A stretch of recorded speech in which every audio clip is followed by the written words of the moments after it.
Okay, hi everyone. I'm George. I'm going to be talking to you today about student finance and budgeting. There's a lot of information here, but I'll try and go through it as quickly and as simply as possible. As it's a recording, of course, you won't be able to ask questions at the end, but you're always welcome to email us at schools@lancaster.ac.uk with any questions you might have on student finance. So in terms of what we're going to be covering today, we'll talk about the student loans as if you've got no information or knowledge whatsoever on them. We'll go through them from a really basic level. We'll talk about how you apply for your student finance when it gets to that point. We'll talk about the repayments, how it works, how much you'll be repaying, when you'll be repaying, and busting some myths along the way. We'll do a little bit of work on budgeting and the sort of things that students can expect to be getting involved with in terms of what they're going to be spending their money on, what they may not need to spend their money on while they're at university. And then we'll finish off by talking about some help and support that students might be able to get in the form of scholarships and things like that. So as I say, we'll start off with the nice basic stuff on student loans. So when you're applying to university, you will apply for two loans. One is the tuition fee loan and one is the maintenance loan. So we'll go through those one by one. So starting off with the tuition fee loan. So currently tuition fees are capped at £9,250 per year. This is a loan that everyone is guaranteed to get. So long as they're a home student, they can apply for this loan, and they don't need to do anything else. It's not means tested, which I'll go into a little bit more information on in a little bit for the other loan. So this loan, you'll get this, you'll apply for this in the same way, but this loan will go directly to the university themselves. So you'll never see this money. It won't come into your bank account or anything like that. And the one thing finally to note on this slide is with tuition fees, or just, tuition fees generally, no, there are no upfront fees for university. So if someone's asking you for an upfront fee, then it's more than likely a scam. The next one is the maintenance loan. This is the one that's a little bit more complicated, and a lot more people have a lot more questions about. So this is phrased as by student finance a contribution to living costs. So what that basically implies is that it more than likely won't cover all of your living costs, and you might have to make other contributions from elsewhere. So similar to the tuition fee, all home students can apply for this, and you'll all get the base amount, which I'll talk about in a little bit. And then the rest of it is means tested, which means that it varies based on lots of different factors. With this money, the student will see it. It will go directly into their bank account, and it will have to pay for lots of things. Obviously, general living expenses. A key thing it will also be paying for as well is accommodation. So while it might look nice to get a big lump sum of money into your bank account at the start of each term, a lot of that is actually going to go straight onto your accommodation. So in terms of paying back and all that sort of stuff, we'll get into a little bit more detail on that later on. But for now, you've just learned about what is the tuition fee loan and what the maintenance loan is as well, and the difference between them. So like I said, that maintenance loan, that's means tested, which means it varies based on a few things. First of all, you've got the year of study. So it varies based on this because through your first 2 years, that loan is covering you from when you start university to when your next year starts. So it's like September to September. Whereas in your final year, it's only covering you from when you start that final year, which would be September or October, up to the June or July when you finish your uni. So it's cut short a little bit because it's not covering a full 12-month cycle, is basically why that is. The main one is household income. So basically, the higher your household income, the less of a maintenance loan you get. We'll go into more detail on exactly how much you can expect to get on the next couple of slides. And also, the next thing that's factored in is where you'll be living or studying, which is what we'll talk about now. So there's three sort of situations here. So you could be a student who's living at home, staying with mum and dad, and staying where you are and not moving out to go to university. That's one option. You could be studying in London, which means you get like the highest amount because you need a little bit more money to live in London. But the most common one is that one highlighted in yellow, and that's if you're moving away from home, but you're living outside of London. So we'll work with the figures in that yellow bracket because it's the most common one, but similar things will apply across the board. So everyone, like I said, is entitled to that minimum amount, the bit that's not assessed. So regardless of your household income, every student is entitled to a maintenance loan of £4,524. There's also a secondary bit, which is the assessed bit, which could be anywhere between £0 and £5,182. So if you got all the amount, you got all the not assessed bit and all of the assessed bit, the maximum you could get would be £9,706. Most people fall somewhere between 4,524 and 9,706, and that is based on household income, like I say. So this slide effectively demonstrates the sort of things you can be expecting, the sort of amounts of money you can be expecting to get as part of a loan. As I say, it's based on that household income. So if you've got a household income of £25,000 or less, that's before tax as well, then you will be entitled to the full assessed amount. So you'll get 9,706. If you've got a household income of £63,000 or more, then you won't be entitled to any of that assessed amount, and therefore you will only get that not assessed sort of minimum £4,524. That next column again is just to emphasise the point that the tuition fee loan is not means tested, which means that regardless of your household income or any other factors, you are entitled to that full amount. So that can be a little bit daunting, the fact that you might not have as much money as you may have thought going into university, but there are plenty of other sources of finance that can boost your funding and help you get through sort of the cost of living at university. So you've got the student finance grants and the scholarships and bursaries. So we'll talk about those in a little bit of detail here. So in terms of student finance grants, these come from student finance in the same way that your student loan does, but these don't need repaying as they are grants. So they don't, you won't ever have to repay these back. And that's the key difference between these and your loans. So one of these grants you may be entitled to is a disabled students allowance. And that's not just physical disabilities either. That could be mental health conditions or learning difficulties like dyslexia, things like that. And it can be available to a lot of people who may not have thought it was available to them. You've got the adult dependence grant as well. So if you've got any adults who depend on you for financial aid or anything like that, then there's a grant to support that.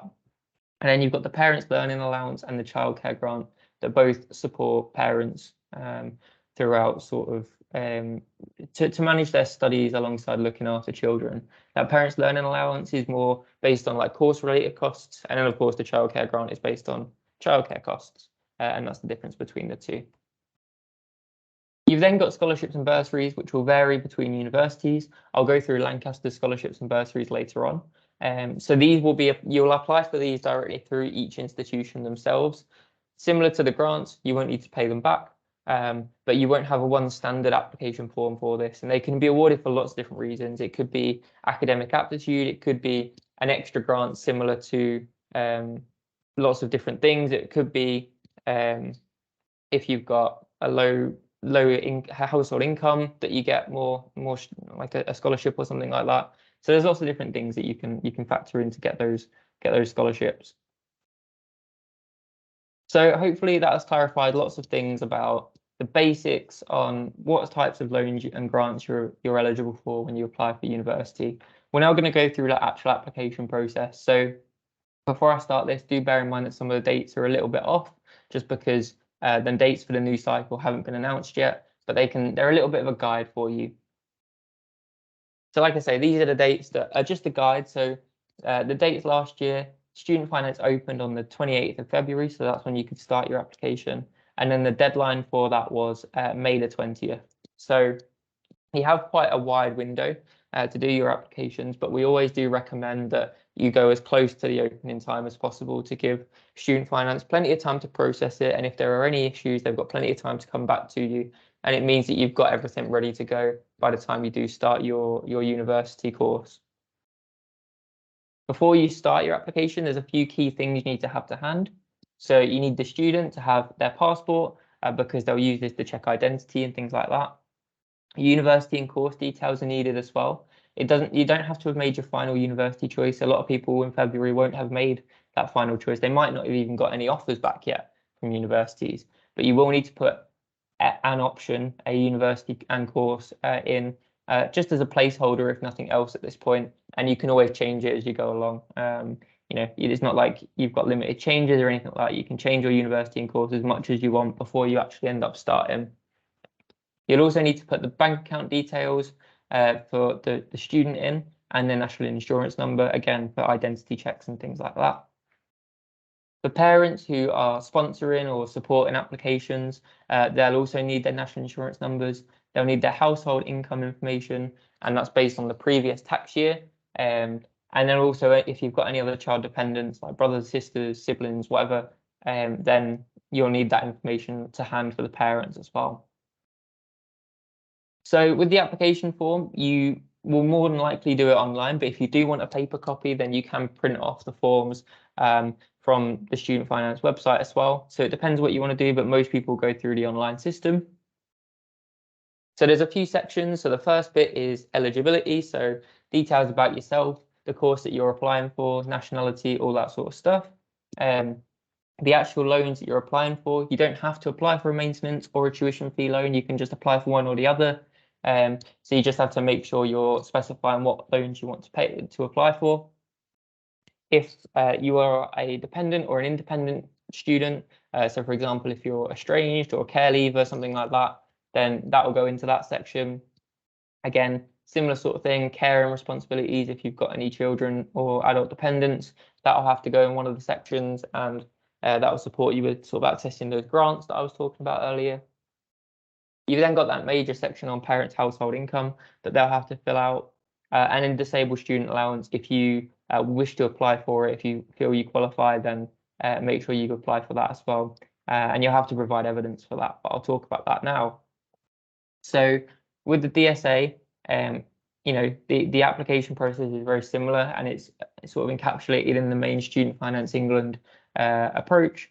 So as part of it, you'll tick the ones that apply to you, and then you'll have to make sure you supply some evidence for those as well. So you can't just say that you've got a certain disability or something that you need support with. You have to make sure you've got evidence from GP or something like that to go alongside it. So that's something else to have to hand before you start that process. So we'll now talk about repayments. So this is, again, one of those bits that a lot of people have a lot of questions about. So we'll go through it slowly and quite simply. And again, if you have any questions, and I'll make sure I give you that email again at the end to make sure you can fire them off. So you may have seen in the news that recently there's been some changes announced for the student loan repayments. So these slides are accurate as of those changes. So repayments will begin from the April after students graduate. So if you're starting in 2023, then you'll start paying back in April 2027 if you've got a standard 3-year degree. Everyone pays 9% of anything they earn after £25,000, and that's before tax as well. What we say as well is repayments are based on what is earned, not what is owed. So it's not, you won't have more repayments based on inflation or anything like that. It's just based purely on what you're earning. And we'll go through exactly how much you can be expecting to pay in a little bit. And then after 40 years, the loan is written off. So if you haven't paid it all back, then it just gets written off, and that's the end of it, regardless of how much or little you've paid. So this table can give you a little bit of an idea of just how much you'll be expecting to pay in terms of your repayments. So if you're earning exactly £25,000, then you won't pay anything back. If you're earning less than that, again, you won't be paying anything back per month. If you're earning something like 28 to 30, you're not going to be paying back too much, just 17 to 32 pounds a month. Again, it's not too major. Obviously, when you're earning a lot more, if you're earning like 50,000, then you're going to be paying a lot more. But of course, you've got a lot more wage to support your living anyway. So that 182 coming out monthly shouldn't be too detrimental to your day-to-day living costs. So we'll talk about the interest as well. So this has been simplified in the changes, which makes our job a lot easier, and it makes it a lot easier for you guys to understand as well. So interest is applied as soon as the first payments are made, and while you're studying, interest is also applied at the retail price index. So RPI is basically a measure of inflation, and the rate is set annually. And then when you go into the repayment, your interest rates, will grow alongside RPI. So there's nothing too major to think about there. And then a couple of final things to note on that sort of stuff. Your repayment system, is going to come straight out of your salary. So you don't have to worry about managing this yourself unless you're self-employed. If a salary decreases or stops, let's say you get made redundant, or you take a pay cut, you work reduced hours, something like that, your loan repayments will reduce alongside that. And a big one that's a common misconception is that student loans don't affect your future credit ratings. So if your ability to get a mortgage or a bank loan or anything like that isn't going to be affected by your student finance. So a common way that we talk about in terms of understanding this is it works a lot like an income tax. So you only start paying it back when you're earning a certain amount. If your income reduces, then so does your repayments. And also it doesn't affect those credit ratings and things like that. So that's a helpful way to understand the general repayment process for this.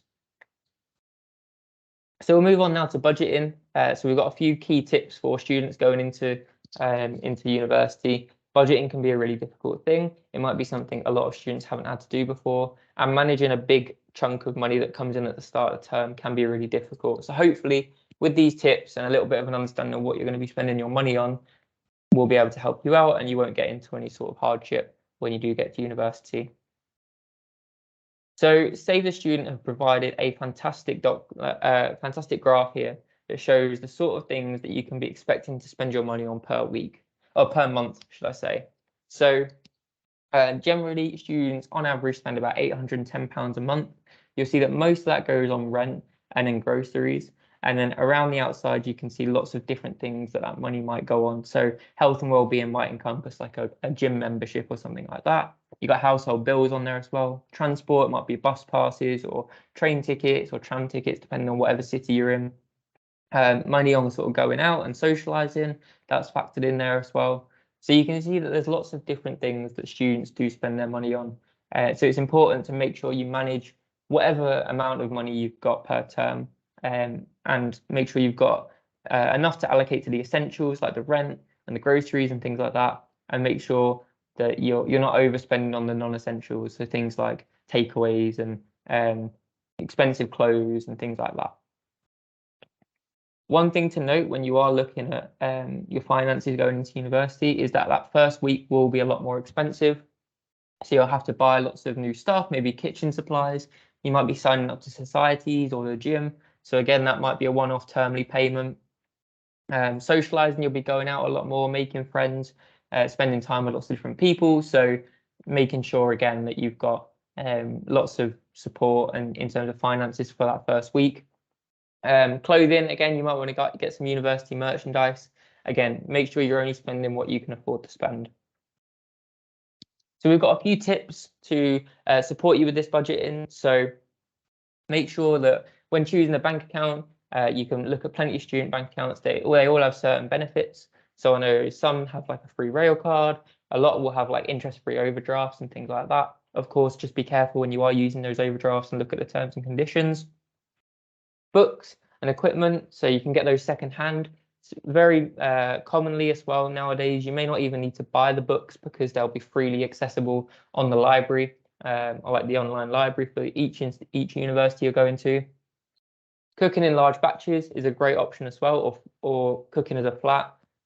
Something I did personally when I was a student. Cooking as a flat was really useful and it helped me cut down on my costs. Packed lunches are fantastic for university. Otherwise, you end up just constantly spending on meal deals and things, and it can really add up. Money saving apps or managing your finances in an Excel spreadsheet, although it sounds quite boring, it's a very good thing to do, and it makes you make sure that you don't run out of money when you're getting towards the end of the term. And then if you want to make any big purchases, do make sure you've thought about it thoroughly and made sure that you've factored it into your budget before you do make those purchases. A couple of things to avoid as well. So cash machines that charge, they're rare, but they still do exist. Shopping on an empty stomach is never a good idea because you do tend to dip into those sort of snack aisles a little bit more. Overspending in the first couple of weeks. Of course, you need to acknowledge that you will spend more money, but just making sure you don't completely overdo it. And that last one as well, paying to join too many societies. Lots of them will have free tasters, and then you'll have to pay a membership following that. So making sure you don't overcommit, over sign up to too many societies. It's better to underdo it and then realize you've got room to add another one on than overdo it and waste any money on joining too many that you can't actually engage with. So finally, we're talking about a little bit of help and support in the form of the scholarships that Lancaster offer. So we've got 3 based on 2022 entry, of course. These might change every year, so do bear that in mind. These might not be in place, or they might have slightly different amounts or requirements when you start, if you do come to Lancaster. So the first one that we've got is the Lancaster Scholarship. So if you get 3 A's or above, then we will give you £2,000 for your first year of study. And this is for UK applicants only. We've also got the Lancaster Opportunity Scholarship, which is £1,000 per year. And again, this is for UK applicants, but it's for those who have received a contextually lower offer to study at Lancaster. And it doesn't include things like medicine. You've also got the Lancaster Bursary. So again, UK applicants only. If you've got a household income of less than 30,000, then again, you will get £1,000 per year of study. And a final thing to note on there is that these do stack as well. So if you are eligible for more than one, then you will be able to apply for as many or as few as you'd like to. And being scholarships, bursaries, grant style, you won't need to pay these back. So thank you very much for listening. I hope that has been useful. If you do want to ask us any questions, like I say, the email is on the screen there. It's schools@lancaster.ac.uk, and we'll be more than happy to support you with any student finance related queries. There's also lots of information on student finance website, and also looking at Martin Lewis, he offers great student finance advice on their website as well. So thank you very much for listening. I hope that was useful, and I will leave it there.